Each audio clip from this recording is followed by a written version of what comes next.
میں ویسے آپ کا بہت سنتا ہوں میں آپ لوگ کو انشاءاللہ. ویسے میرے پریوار کے وہ لوگ بھی اہل جی حدیث بھی ہے, میرے بیوی بھی اہل حدیث ہے, ایسا کوئی بات جی نہیں ہے. ٹھیک ہے انشاءاللہ. نہیں، آپ سے بات آپ کر کے کے سامنے بہت جو اچھا بات لگا. رکھی گئی نا، آپ اس بارے میں غور کریں الطاف بھائی. جی جی دیکھیے ہم سارے علماء کو رسپیکٹ کرتے ہیں، لیکن اگر کوئی بھی عالم کی بات قرآن و سنت سے ٹکرائے تو اسی عزت کے ساتھ ان کی بات کو چھوڑ دیتے ہیں، کیونکہ انہوں نے خود یہی سکھایا.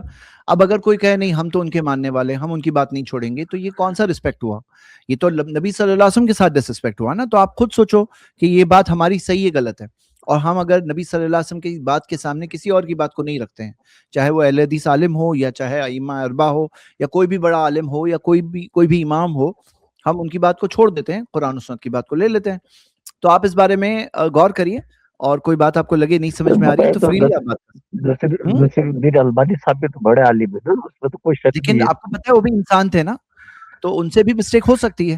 ہاں پروف کی روشنی میں ثابت ہو گیا کہ یہاں پہ ان سے مسٹیک ہوئی، تو وہاں ہم ان کی بات کو چھوڑ دیں گے. اگر ہم شیخ البانی سے اپنی نسبت کر دیں کہ ہم تو ان کے ماننے والے ہیں، ہم تو ان کی بات نہیں چھوڑیں گے، ابن تیمیہ رحمہ اللہ کی بات ہم نہیں چھوڑیں گے، شیخ البانی کی بات نہیں چھوڑیں گے، ہم لوگ ایسے بندے ہوئے ہیں ہی نہیں. تو سارے اماموں نے بھی یہی سکھایا، انہوں نے بھی یہی سکھایا. اور جہاں دلیل کی روشنی میں بات آتی ہے ہم قرآن و سنت کی پیروی کر رہے ہیں. ہم نبی صلی اللہ علیہ وسلم کی بات کے آگے کسی کی بات کو نہیں رکھیں گے. اگر بات ثابت ہو گئی حدیث ضعیف ہے تو ضعیف ہے، صحیح ہے تو صحیح ہے. آپ کو کیا لگتا ہے، مان لینا چاہیے شیخ البانی کی بات کو نہیں چھوڑنا چاہیے؟ آپ کو ایسا لگتا ہے؟ نہیں سمجھنا چاہیے, لیکن کچھ بات تو پاپا مانتے ہی ریئل نہیں میں زید بھائی ابھی یہ جو یہ بات کرا. کئی بار آپ سے بھی اور کفایت بھائی سے بھی آپ نے یہ کہا کہ کئی بار انہوں نے جو جملہ دہرایا کہ علامہ البانی بھی تو بڑے آدمی ہیں اور بڑی شخصیت ہیں اور بڑے عالم، تو اس میں تو کوئی شبہ نہیں ہے. علامہ البانی بڑی شخصیت ہیں، ان کا علم بھی بڑا ہے اور اس مسئلے میں انہوں نے تحقیق کیا. تو جب اس مسئلے میں انہوں نے تحقیق کیا، ان کو وہ لگا، ہم ان کو یہ اسپیس دیتے ہیں کہ ان کی جو تحقیق تھی انہوں نے اس کو سمجھا، اس پہ عمل کیا، اس کے قائل ہوئے، اس کو پیش کیا انہوں نے. لیکن کسی عالم کے بڑے ہونے کا یہ مطلب ہرگز نہیں ہے، اور بڑی شخصیت ہونے کا یہ مطلب ہرگز نہیں ہے کہ اس پہ استدراک نہیں ہو سکتا. یعنی اس سے اگر کچھ سہو ہو گیا ہے تو اس کو ہم صحیح نہیں کریں گے. ایک بہت بڑا انجینئر ہے اور اس نے عمارتیں بنانے کا بڑا ماہر ہے اور بہت اچھے نقشے بناتا ہے اور ہزاروں اس نے بنائے بھی ہیں، لیکن اگر کہیں کسی جگہ اس سے فالٹ ہوا ہے، فالٹ ہو گیا، وہ تو سمجھ رہا ہے کہ صحیح ہے، اس کے لیے تو اسپیس ہے کہ وہ سمجھ رہا تھا صحیح ہے، لیکن وہ صحیح سمجھتے ہوئے غلط کر گیا. تو اب ایسا کوئی ضروری نہیں ہے کہ بعد والا جو انجینئر آئے اور اس کو غلطی ملے تو اس غلطی کو باقی رکھے یا اس کی سدھار نہ کرے. تو علامہ البانی رحمۃ اللہ علیہ بڑے عالم تھے، بعد میں کوئی چیز واضح ہوئی، تمام چیزیں ذرائع جب موجود ہوئی تو ظاہر سی بات ہے کہ اس کی سدھار کی جائے گی. یہ اہل حدیث کا منہج ہے، تو بڑے عالم ہونے میں کوئی شبہ نہیں. جی جی شیخ البانی رحم اللہ خود اپنی باتوں سے اختلاف کرتے تھے نا، بہت ساری باتیں وہ پہلے کہتے تھے بعد میں اس سے رجوع کر لیتے تھے. بلکہ کتاب چھپی ہے تراجعات البانی، علامہ البانی رحم اللہ کی وہ تحقیق جن میں انہوں نے رجوع کیا ہے. یہ صفت و صلاۃ النبی ہے، نماز کے موضوع پر ان کی کتاب ہے. پہلے جب چھپی تھی نا تو اس میں انہوں نے لکھا تھا کہ امام کے پیچھے زور سے آمین نہیں کہنا. آپ کو پتا ہے ان کا پہلا ایڈیشن جا کے دیکھیں صفت و صلاۃ النبی میں شیخ البانی رحم اللہ نے لکھا تھا کہ امام زور سے آمین کہے گا لیکن مقتدی زور سے آمین نہیں کہے گا. لیکن بعد میں انہوں نے اس کو کریکشن کیا اور کہا نہیں مقتدی بھی زور سے آمین کہے گا. پھر اس کے بعد والے ایڈیشن میں کیا آیا تھا کہ امام جب آمین کہے گا تو مقتدی امام کے ساتھ آمین نہیں کہے گا، امام کی بعد آمین کہے گا. پھر اگلا ایڈیشن آیا اس میں کہیں گے نہیں ساتھ میں آمین کہے گا. اسی ممبئی کے ایک مسجد میں شیخ البانی رحم اللہ کے بڑے معتقد ایک عالم تھے، اور میں نے اسے کسی درس میں اسے بیان کر دیا کہ امام اور مقتدی ایک ساتھ جو ہے آمین کہیں گے. تو وہ شیخ البانی کی کتاب کا حوالہ دینے لگے کہ نہیں بھائی مقتدی امام کے بعد میں کہے گا. میں نے کہا بھائی یہ پرانا موقف ہے شیخ البانی رحم اللہ کا، بدل چکا ہے. اب انہوں نے کہا کہ امام مقتدی دونوں ساتھ میں آمین کہیں گے. تو شیخ البانی رحم اللہ خود اپنی باتوں سے رجوع کرتے تھے نا. بلکہ آپ ان کی سلسلہ دیکھیے، ایک چھوٹا طالب علم رہنمائی کرتا ہے ایک جگہ، ایک سند کو انہوں نے متصل کہہ دیا، ایک معمولی طالب علم جو بہت ان کے سامنے کچھ بھی نہیں ہے، وہ کہتا ہے کہ امام ابو حاتم نے جو ہے انقطاع بتایا ہے، فوراً رجوع کر لیتے ہیں فوراً. میں نے اتنا جلدی رجوع کرنے والا تو اس دور میں کسی کو دیکھا ہی نہیں، یعنی اس صدی میں، کہ شیخ البانی رحم اللہ کو جیسے ہی بتایا جاتا تھا وہ ذرا کسی نہ کسی شخصیت سے ان کا تعصب ہے، نہ کسی گروپ سے تعصب ہے، نہ کسی مذہب سے تعصب ہے.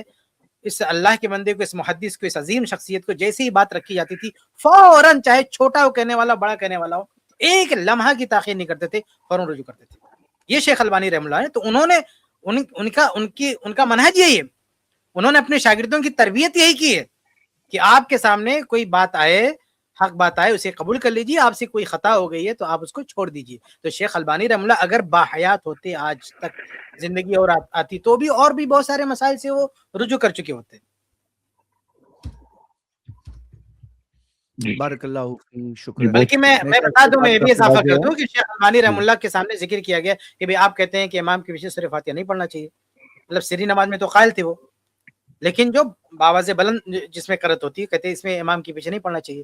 تو شیخ البانی رحمہ اللہ سے ہندوستانی اہل حدیثوں نے کہا کہ بھائی یہ مسئلہ تو آپ کا ٹھیک نہیں ہے, اور ہم بہت بڑے جو اہل حدیث کے محدث ہیں, صاحب تحفہ عبد الرحمن مبارک پوری رحمہ اللہ, انہوں نے پوری کتاب لکھی ہے. جب انہوں نے سنا نا تو فوراً کہا کہ کتاب لاؤ میں پڑھتا ہوں کتاب. یہ نہیں کہا کہ میں نے جو کہہ دیا وہی حرف آخر ہے, کہا جب اتنے بڑے عالم نے کتاب لکھی ہے تو لاؤ. تو کتاب تو اردو میں تھی, لوگوں نے کہا تو اردو میں, تو کہا اس کا ترجمہ کر کے دو, اردو میں کیسے پڑھوں گا. تو ڈاکٹر وسیع اللہ عباس حفظہ اللہ سے ترجمہ کرایا گیا اس کتاب کا, ان کو دیا گیا, انہوں نے ترجمہ اس لیے کیا تاکہ شیخ البانی پڑھ پائیں اس کتاب کو. آپ سوچیے شیخ البانی رحمہ اللہ کتنی عظیم شخصیت ہے کہ ایک بڑے عالم کی بات پڑھنے کے لیے اس کا ترجمہ کروا رہے ہیں. اس کے بعد پھر وہ آخر میں ان کی طبیعت خراب تھی, اور بہت سارے لوگوں نے جا کے ان سے بات کرنے کی کوشش کی, لیکن وہ آخر میں بیماری کے مرحلے میں تھے, زیادہ لوگوں نے پریشان نہیں کیا ان کو.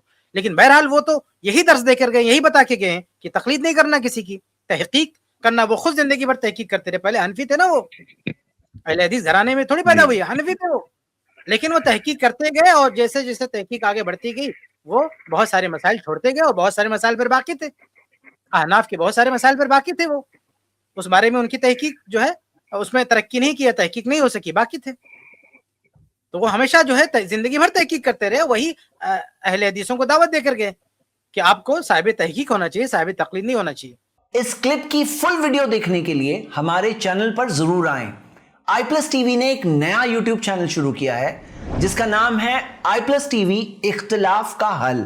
اس چینل پر صرف اختلافی مسائل پر ویڈیوز آئے گی, لیکن دلائل کے ساتھ اور بھائی چارگی کے ساتھ.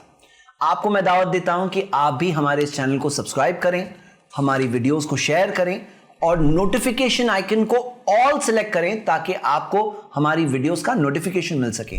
جزاک اللہ خیر, والسلام علیکم ورحمۃ اللہ.